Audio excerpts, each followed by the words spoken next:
สบายดีพี่น้องสังเกตมาหาเนืองกิโลจ้ามื้อนี้นะกะสิมืดๆแน่เด้อพี่น้องการเนืองกิโลเนี่ยเขากะพังเสียงเพิ่นเห็นบ่พี่น้องกิโลคันนะพี่น้องอาจสิได้ยินเสียงตีดตีดเนาะเขาก็พังไปยับไปเรื่อยๆเพิ่นสิห้องอยู่ในหูของเพิ่น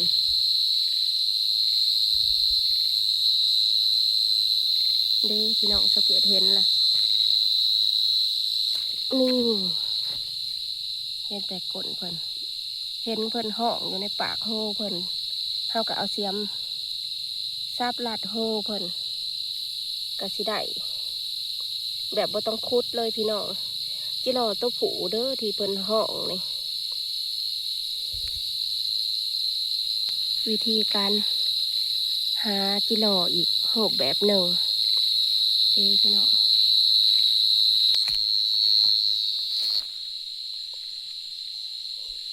จิรอนี่ก็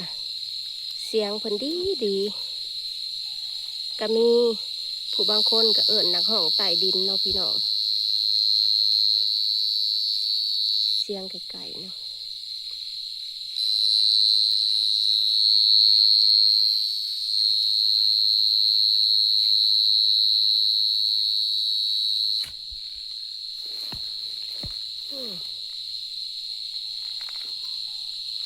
สังเกตพังเบิ่งคักๆแล้วมีแต่เสียงแมงกิโลได้พี่น้องแซวอยู่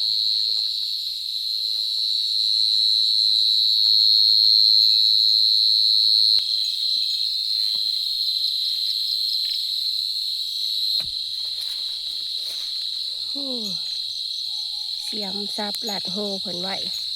เพิ่นก็สิลงบ่ได้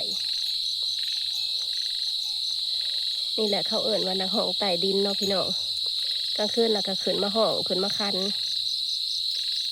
นี่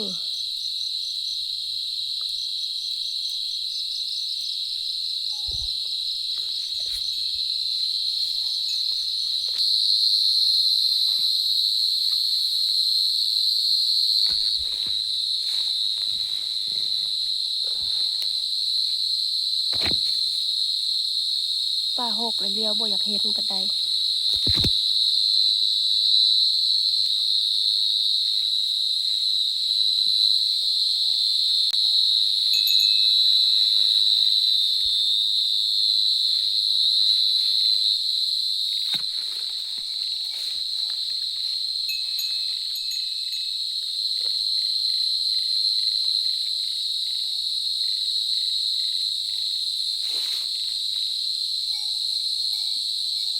เขาก็พังเสียงห้องของเพิ่น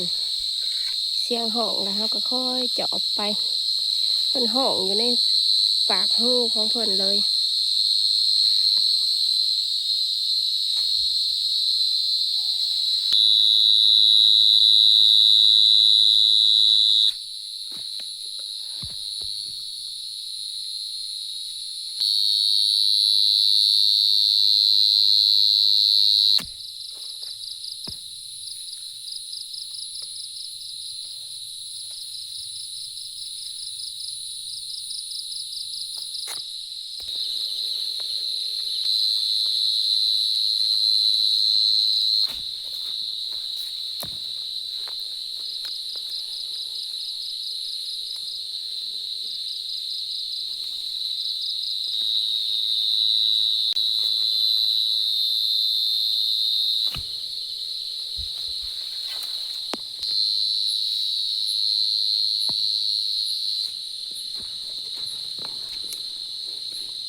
เด้พี่น้องที่เราที่สเก็ตไปหา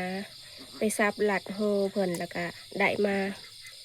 ก็ถือว่าได้พอป่นเนาะพี่น้องสเก็ตสิมาป่นจิรอบัดนี้ป่นจิรอกินกับลวกผักไปบ่ได้เฮิงบ่ได้ก็ถือว่าได้พอป่นเนาะพี่น้องอาหารบ้านนอกบ้านนาเฮากับประมาณนี้เนาะทุกคนไปหาพอได้กินพอได้แล้วแรงเนาะทุกคนเพราะว่าหาเยื่องจิรอนี่ก็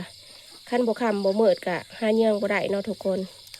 อาศัยว่าความง่ายของเพิ่นเฮาซับหลัดหูเพิ่นแล้วก็บ่ได้ยากขุดยากกลประมาณนี้เด้ทุกพี่น้องแล้วก็ข้อดีของเพิ่นก็คือว่าสิได้แต่ตัวผู้ตัวแม่เพิ่นก็สิบ่ได้ออกมาคันทุกคนตัวผู้นี่สิออกมาคันตัวแม่เพิ่นก็สิป้าไว้ให้เพิ่นไข่เพราะว่ายามนี้เป็นยามจิรอไข่เนาะพี่น้องสังเกตได้ว่า